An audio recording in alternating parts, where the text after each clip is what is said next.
नमस्कार दोस्तों, मैं आपका स्वागत करता हूं यूट्यूब चैनल में। दोस्तों इस वीडियो में आपको बताऊंगा रीजनिंग के टॉप 5 क्वेश्चन दोस्तों, जो सभी परीक्षाओं में पूछे जाते हैं। दोस्तों आप कोई सा भी गवर्नमेंट एग्जाम देंगे तो आपके पेपर में ये सब प्रश्न हमेशा देखने को मिलेंगे। दोस्तों रीजनिंग में कुछ सेट पैटर्न के प्रश्न होते हैं जो बार बार परीक्षाओं में पूछे जाते हैं। उन प्रश्नों को दोस्तों इस वीडियो में शामिल किया हूं। और दोस्तों इन सभी प्रश्नों को सॉल्व करने के लिए इस वीडियो में आपको बहुत ही आसान ट्रिक बताऊंगा, जिसकी सहायता से दोस्तों आप इन सभी प्रश्नों को बिना पेन उठाए सॉल्व करेंगे मात्र कुछ ही सेकंड में। तो आइए दोस्तों देखते हैं रीजनिंग के टॉप 5 क्वेश्चन। देखिएगा दोस्तों, पहला क्वेश्चन है मोस्ट इंपोर्टेंट क्वेश्चन है और इस टाइप के हमेशा प्रश्न पूछे जाते हैं। दोस्तों ये मैथमेटिकल रीजनिंग के अंतर्गत आता है, ठीक है। यानी रीजनिंग के भी सेक्शन में क्वेश्चन ये पूछा जाता है और मैथ के भी सेक्शन में ये क्वेश्चन पूछ लिया जाता है। बहुत ही इंपॉर्टेंट टाइप का क्वेश्चन है। क्वेश्चन पर ये क्वेश्चन कह रहा है एक चींटी 3 मीटर चलती है और फिर 4 मीटर ऊंचे एक वृक्ष पर चढ़ती है। वह अपने, ठीक है, कह रहा है अपने मूल स्थान से वह कितनी दूरी पर है। इस पे दोस्तों दो टाइप के प्रश्न बनते हैं, ठीक है। पहला टाइप का और दूसरा टाइप का, ठीक है। तो पहला टाइप का कौन सा बनता है, ये वाला जो क्वेश्चन है इसको मैं सॉल्व करने की कोशिश कर रहा हूं और आप दोस्तों क्या करिएगा, समझने की कोशिश करिएगा, ठीक है।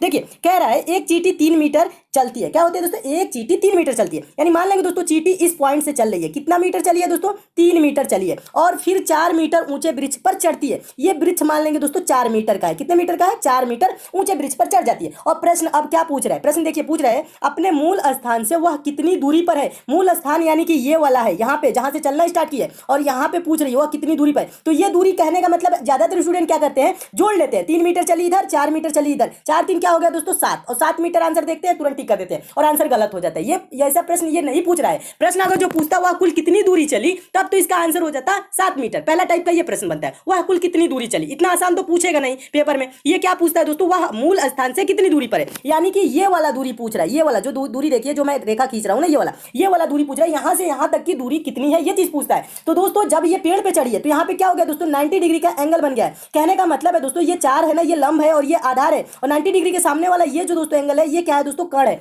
तो कर्ण क्या होता है, कर्ण का मान कैसे निकाला जाता है, तो कर्ण बराबर दोस्तों होता है अंडर रूट लंब का स्क्वायर प्लस आधार का स्क्वायर। कहने का मतलब है कर्ण बराबर क्या होता है दोस्तों, कर्ण बराबर क्या होता है, देखिएगा कर्ण बराबर क्या होता है, कर्ण कैसे निकाला जाता है, अंडर रूट में लंब का स्क्वायर यानी कि 4 का स्क्वायर क्या होगा 16 और प्लस आधार का स्क्वायर 3 का स्क्वायर क्या हो जाएगा 9। 16 9 दोस्तों क्या हो जाएगा, 16 9 25 हो जाएगा। अंडर रूट 25 का मान क्या होता है दोस्तों, 25 का मान होता है 5। तो ये दूरी क्या हो जाएगी दोस्तों, 5 मीटर हो जाएगी। समझने की कोशिश कीजिएगा, ये दूरी क्या हो जाएगी दोस्तों, 5 मीटर हो जाएगी। और 5 मीटर किस ऑप्शन में दिया है, ऑप्शन नंबर पहले में दिया है। तो आपका ऑप्शन नंबर पहले क्या हो जाएगा, सही हो जाएगा। तो मैं उम्मीद करता हूं दोस्तों आप इस प्रश्न को अच्छे से समझ गए होंगे। एक बार और समझाने की कोशिश करूं, समझिएगा। इसके लिए पेन उठाने की भी जरूरत नहीं होती है। कैसे सॉल्व किया जाता है, 3 मीटर चली है, फिर 4 मीटर ऊंचे ब्रिज पर चढ़ गई है और ये दूरी पूछ रहा है 3 ये 4। तो क्या करेंगे दोस्तों, 4 का स्क्वायर क्या होता है 16, 3 का स्क्वायर क्या होता है दोस्तों 9, 16 9 क्या होगा दोस्तों 25। इसको अंडर रूट में रख लेंगे, ठीक है। अंडर रूट 25 का वैल्यू क्या होता है दोस्तों 5, ठीक है। तो ये कर्ण इस ऐसे आ जाएगा, ये 5 यानी कि ये दूरी जो होगी दोस्तों यहां से यहां तक की ये 5 मीटर होगी। यानी कि चींटी दोस्तों मूल स्थान से वो कितनी दूरी पर है, तो 5 मीटर की दूरी पर है। और 5 मीटर ऑप्शन नंबर ए में दिया, तो आपका ऑप्शन नंबर ए दोस्तों क्या हो जाएगा,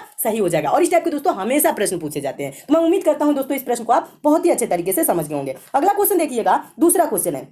दूसरा क्वेश्चन आपका सीरीज से है, यह भी इंपॉर्टेंट क्वेश्चन है, ये भी पूछा गया क्वेश्चन है। देखिए प्रश्न है नीचे दी गई श्रृंखला में प्रश्न चिन्ह के स्थान पर कौन सी संख्या आएगी। प्रश्न चिन्ह है कहां, देखिए प्रश्न चिन्ह यहां श्रृंखला में दिया गया है और यहीं पे पूछ रहा है कि कौन सी संख्या आएगी। तो दोस्तों सीरीज से रिलेटेड कभी भी आपके पेपर में प्रश्न है तो आप क्या करेंगे, सीरीज को देखेंगे, सीरीज कैसे आगे चल रही है। तो जैसे दोस्तों ये सीरीज कैसे चल रही है देखिएगा, 3 है दोस्तों, 3 के बाद 5, 5 के बाद 6, 6 के बाद दोस्तों 12 हुआ, फिर 12, उसके बाद प्रश्नवाचक चिन्ह 24 26। यानी कहने का मतलब है अगर जो आप डिफरेंस देखें दोस्तों, यानी अंतर देखें, तो 3 के बाद 5 हुआ 2, फिर 5 के बाद 6 1, 6 के बाद दोस्तों 12 हुआ 6, 12 के बाद दोस्तों 12 है यानी कि 0, फिर उसके बाद प्रश्नवाचक चिन्ह, उसके बाद से दोस्तों 24 है 26 है यानी कि 2 इधर, ठीक है। यानी ये यहाँ पे आपको कुछ नजर नहीं आ रहा होगा इस टाइप से कि ये सीरीज कैसे आगे बढ़ रही है या घट रही है, कुछ भी यहाँ पे आपको समझ में नहीं आएगा। यहाँ पे देखेंगे दोस्तों 2 1 6 0 ऐसे कोई कुछ भी नहीं समझ में आ रहा है। जब इस टाइप से आपके सीरीज सामने आ जाए और दिखे कुछ भी जब समझ में ना आए, तब क्या किया जाता है दोस्तों, देखिएगा तब किया जाता है हम एक एक संख्या को छोड़ के सीरीज को सॉल्व करते हैं। कहने का मतलब है 3 के बाद दोस्तों हम 5 छोड़ देंगे 6, ठीक है। 6 के बाद दोस्तों 12 छोड़ देंगे, ये वाला 12 लेंगे, फिर 12 के बाद दोस्तों प्रश्नवाचक चिन्ह छोड़ के 24, ठीक है। यानी कहने का मतलब है देखिए क्या हुआ, 3 दूना के 6,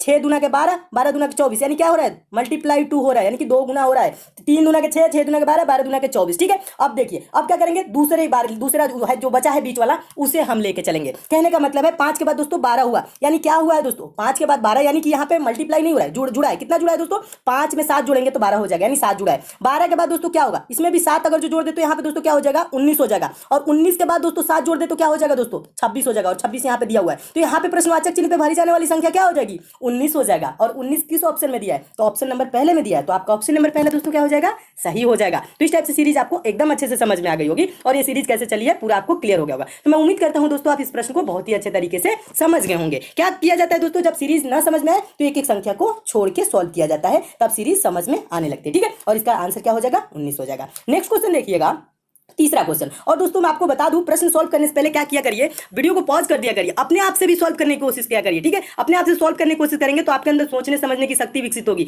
तो आप पेपर में क्या होगा, आपको हिचकिचाहट नहीं होगी, हेजिटेशन नहीं होगी, आप प्रश्नों को पेपर में भी अच्छे से सॉल्व करने लगेंगे। तो अपने आप से भी सॉल्व करने की कोशिश किया करिए, बुक से भी प्रैक्टिस किया करिए। ठीक है, देखिए तीसरा क्वेश्चन बहुत ही इंपॉर्टेंट है और आपको प्रश्न दोस्तों अच्छे लग रहे हैं तो वीडियो को अभी लाइक कर दीजिए और ज्यादा से ज्यादा आप दोस्तों शेयर किया करिए। लाइक शेयर करते हैं तो दोस्तों हमें मोटिवेशन मिलता है कि आपको वीडियो पसंद आ रही है। और किसी टॉपिक में आप विशेष रूप से कमजोर है तो उस टॉपिक का नाम यानी चैप्टर का नाम भी कमेंट कर देंगे तो भी चैप्टर मैं बहुत जल्द कंप्लीट करा दूंगा। ठीक है, देखिए तीसरा क्वेश्चन है, नीचे दी गई प्रश्न का सही वेन आरेख बताएं। वेन डायग्राम बनाना है, किसका?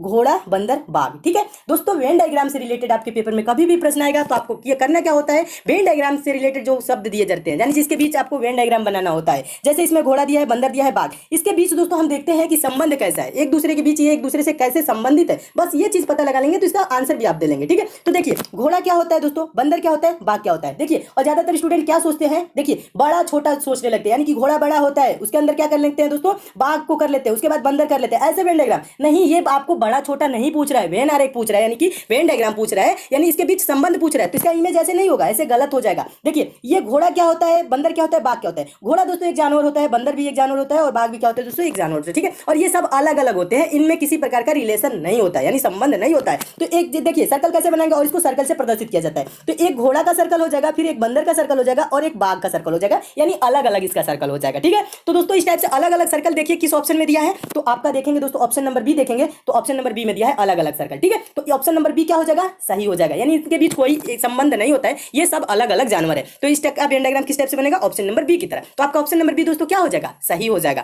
तो मैं उम्मीद करता हूं दोस्तों आप इस प्रश्न को भी बहुत अच्छे तरीके से समझ होंगे और इस टाइप के भी प्रश्न आपके पेपर में आएगा तो आप अच्छे से सॉल्व कर लेंगे। अगला क्वेश्चन देखिएगा, अगला क्वेश्चन मोस्ट देखिएगा दोस्तों, चौथा क्वेश्चन है। चौथा क्वेश्चन बहुत ही इंपॉर्टेंट क्वेश्चन है और ये पेपर में बहुत बार पूछा जा चुका है। देखिए क्वेश्चन देखने में दोस्तों आपको बहुत बड़ा लग रहा होगा लेकिन सॉल्व करना बहुत ही आसान होता है और ज्यादातर स्टूडेंट क्या करते हैं, क्वेश्चन बड़ा देखते हैं और छोड़ देते हैं। ठीक है, क्वेश्चन बड़ा देख के छोड़ा नहीं जाता, उसको सॉल्व करने की कोशिश किया जाता है, ज्यादा टाइम नहीं दिया जाता है। ठीक है, देखिए इसमें टाइम नहीं लगेगा। प्रश्न को पढ़िएगा, प्रश्न कह रहा है नीचे दी गई श्रृंखला में अगला संख्या क्या होगा, यानी ये श्रृंखला दी गई है दोस्तों और इसमें पूछ रहा है कि यहाँ प्रश्नवाचक चिन्ह यानी कि यहाँ पे कौन सी संख्या आएगी। तो इसके लिए क्या करेंगे दोस्तों, सीरीज के संख्याओं को ध्यान से देखेंगे, सीरीज कैसे आगे चल रही है। कहने का मतलब इसमें देखिए पहले में क्या दिया है, 58965423 उसके बाद दोस्तों है 89654237, उसके बाद है 896543, उसके बाद दोस्तों है 965423, उसके बाद प्रश्नवाचक चिन्ह। ठीक है, ये दिया है। तो इसमें आप थोड़ा सा अगर दोस्तों थोड़ा सा दिमाग लगाएंगे, ध्यान लगाएंगे तो क्या होगा दोस्तों, ध्यान से देखेंगे तो आपको दिख जाएगा। ठीक है, क्या दिख जाएगा, यानी ये जो श्रृंखला है, ये जो पहला वाला संख्या है, ठीक है, अगर जो ध्यान से देखो उसके बाद दूसरे वाले में क्या हुआ है, यहाँ पे दोस्तों जो यहाँ पे आपको 5 दिख रहा है ना, ये वाला 5 पहला वाला संख्या इसमें काट दिया है, तो यानी दूसरे में क्या किया है,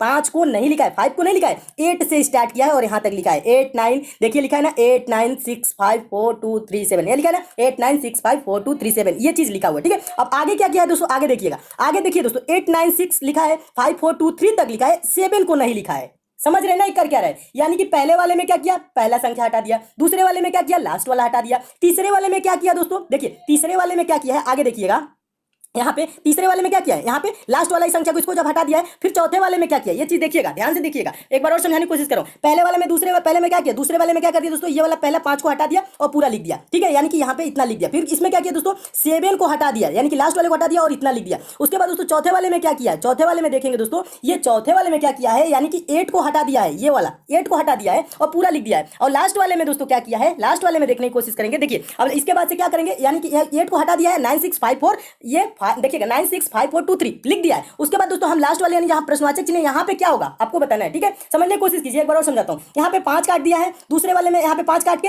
और यहाँ पे पूरा लिख दिया। ठीक है, तो इसमें क्या किया दोस्तों, 7 को काट दिया है, पूरा लिख दिया है। फिर क्या किया दोस्तों, यहाँ पे दोस्तों 8 को काट के यहाँ पे लिख दिया। ठीक है, इसमें हम क्या करेंगे दोस्तों, 3 को काट देंगे, जितना बचा वो लिख देंगे। कहने का मतलब है दोस्तों ये बचा क्या दोस्तों, 96542 इसका राइट आंसर होगा, जो कि ऑप्शन नंबर डी में दिया। तो आपका ऑप्शन नंबर डी दोस्तों क्या हो जाएगा, सही हो जाएगा। तो इस टाइप के भी प्रश्न आए दोस्तों तो आप ऐसे सॉल्व कर सकते हैं। एक बार समझ लीजिएगा, ज्यादा कुछ नहीं किया है, बस 5 काटा है फिर लिख दिया। ठीक है, फिर इसमें क्या किया है दोस्तों, 7 को काटा है लिख दिया। ठीक है, फिर इसमें क्या किया है दोस्तों, 8 को काटा है लिख दिया। फिर आगे क्या करेंगे दोस्तों, 3 को काटेंगे लिख देंगे। ठीक है, 3 को काटेंगे लिख देंगे, तो इसका आंसर आंसर क्या हो जाएगा, ये हो जाएगा। देखिए दोस्तों बहुत ही आसान क्वेश्चन है और ये बहुत बार पूछा जा चुका है और मैं उम्मीद करता हूं दोस्तों इस प्रश्न को आप बहुत ही अच्छे तरीके से समझ गए होंगे। नेक्स्ट क्वेश्चन देखिएगा दोस्तों, पांचवा क्वेश्चन कैलेंडर से है और मोस्ट इंपॉर्टेंट क्वेश्चन है और रेलवे एग्जाम में ये प्रश्न पूछा जा चुका है। देखिए क्वेश्चन क्या कह रहा है, यदि 30 जनवरी 2013 गुरुवार रहा हो, गुरुवार मतलब क्या होता है दोस्तों, बृहस्पतिवार होता है, ठीक है, बृहस्पतिवार रहा हो तो 2 मार्च 2013 को कौन सा दिन था, ये चीज पूछ रहा है। तो दोस्तों इस टाइप के प्रश्नों को कैसे सॉल्व किया जाता है, देखिए अगर जो इस टाइप के प्रश्न आए तो आपको क्या किया जाता है, करना क्या होता है दोस्तों, करना क्या चाहिए। देखिए 30 जनवरी 2013 से 2 मार्च 2013 तक हम दिन निकालेंगे, कितने दिन होंगे, ठीक है, ये चीज इनके बीच की दिन निकालेंगे। तो देखिए यहाँ पे आप करना क्या है, 30 जनवरी यानी कि जनवरी टोटल कितने दिन का होता है दोस्तों, जनवरी कितने दिन का होता है, 31 दिन का होता है। जनवरी कितने दिन का होता है, 31 दिन, और 30 दिन तो बीत गया, बचा इसमें कितना दिन दोस्तों, 1 दिन। फरवरी कितने दिन का होता है दोस्तों, 28 या 29 दिन का। लीप ईयर जो होता है दोस्तों उसमें फरवरी होता है 29 दिन का। और लीप ईयर कैसे निकालते हैं, कैसे पहचानते हैं, तो जो दोस्तों जो वर्ष होता है, जैसे यहाँ 2013 है, अगर इसमें पूरा पूरा भाग चला जाएगा तो ये लीप ईयर होगा। इसमें दोस्तों 4 से किससे दोस्तों, 4 से पूरा पूरा भाग चला जाएगा जिसमें, वो क्या होता है, लीप ईयर। जैसे 2012 में पूरा पूरा 4 से भाग चला जाएगा, ठीक है। 2020 है, 2012, 2016, 2020, ये क्या होगा दोस्तों, ये सब लीप ईयर होते हैं, इसमें 4 से पूरा पूरा भाग चला जाता है। तो इसमें फरवरी माह कितने दिन का होता है, 29 दिन का होता है। लेकिन 2013 क्या है, लीप ईयर नहीं है, तो इसमें फरवरी माह कितने दिन का होगा, 28 दिन का। तो फरवरी में कितना दिन बचा दोस्तों, 28 दिन। और पूछ क्या रहा है दोस्तों, 2 मार्च को, फरवरी के बाद आएगा मार्च, 2 मार्च यानी कि 2 मार्च में 2 दिन, ठीक है। अब इसको जोड़िए, कितना दिन हुआ, 1, 28, 2 जोड़ेंगे, 1, 28, 29, 29, 2, 31, कितना दिन हो गया दोस्तों, 31 दिन। अब क्या करेंगे दोस्तों, इसके बीच का दिन कितना आ गया, 31 दिन आ गया। हम 31 को क्या करेंगे दोस्तों, 7 से भाग करेंगे। 7 से क्यों भाग करते हैं, सप्ताह में 7 दिन होते हैं, प्रत्येक सप्ताह के बाद वही दिन रिपीट करने लगता है, इसलिए दोस्तों क्या करते हैं, 7 से भाग करेंगे। 31 को दोस्तों 7 से भाग करेंगे तो क्या होगा, 7 चौक 28 हो जाएगा। और यहाँ पे शेषफल में क्या बचेगा, शेष क्या बचेगा, 31 में से 28 घटाएंगे तो क्या हो जाएगा, 3 बचेगा। ये जो 3 दिन बचा ना, इसी को क्या करेंगे, गुरुवार में जोड़ देंगे। गुरुवार यानी कि बृहस्पतिवार में 3 दिन जोड़ेंगे, 1 दिन जोड़ेंगे तो क्या होगा दोस्तों, शुक्रवार, 2 दिन जोड़ेंगे शनिवार, तीसरा दिन जोड़ेंगे रविवार। रविवार किस ऑप्शन में दिया है, तो ऑप्शन नंबर डी में दिया है, तो आपका ऑप्शन नंबर डी दोस्तों क्या हो जाएगा, सही हो जाएगा। तो मैं उम्मीद करता हूं दोस्तों इस प्रश्न को भी आप अच्छे से समझ गए होंगे और इस टाइप के भी प्रश्न आएगा तो आपके पेपर में कभी भी पूछा जाएगा तो आप सॉल्व कर लेंगे। ज्यादा कुछ नहीं किया जाता है, बस इनके बीच का दिन देखा जाता है, टोटल कितने दिन है। जैसे इसमें 1 दिन बचा जनवरी में, फरवरी में 28 दिन बचा। देखिए बिना पेन खाए भी सॉल्व कर सकते हैं। देखिए क्या बचा दोस्तों, जनवरी में कितना दिन बचा, 1 दिन। फरवरी में कितना दिन है, 28 दिन। मार्च में किस मार्च को पूछ रहा है, 2 मार्च को। 2 इसको जोड़ लेंगे बस यही, ठीक है, जोड़ेंगे 1, 28, 2 क्या हो जाएगा दोस्तों, 31 हो जाएगा। और 31 को दोस्तों क्या करेंगे, 7 से भाग करेंगे। किससे भाग करेंगे दोस्तों, 31 को 7 से भाग करेंगे तो 7 चौक क्या हो जाएगा दोस्तों, 28 हो जाएगा। और यहाँ पे शेष में क्या बचेगा, 3 दिन। जो शेष में दोस्तों बचता है वही हम इसमें जोड़ देते हैं गुरुवार में। गुरुवार में 3 दिन जोड़ेंगे तो हो जाएगा रविवार, इसका रविवार। अगर जो दोस्तों शेष में कुछ भी ना बचे, जीरो बचे, जीरो भी कभी बचता है, ठीक है, तो यानी कि वही दिन होगा, गुरुवार ही होगा। जीरो भी बचता है तो आप कंफ्यूज ना होइएगा, ठीक है। अगर जो जीरो बचेगा तो गुरुवार ही होगा। और इसमें 1 दिन बचा, 2 दिन बचा, 3 दिन बचा, जितना दिन बचता है उसको हम गुरुवार यानी कि जो दिन दिया रहता है उसमें हम जोड़ लेते हैं। 3 दिन जोड़ेंगे, रविवार इसका राइट आंसर हो जाएगा। दोस्तों इसमें और भी क्वेश्चन है, उसको मैं नेक्स्ट पार्ट में करा दूंगा। अगर दोस्तों आपको किसी विशेष चैप्टर में प्रॉब्लम है तो चैप्टर का नाम भी आप नीचे जरूर कमेंट कर दीजिएगा, वो भी चैप्टर में बहुत जल्द कंप्लीट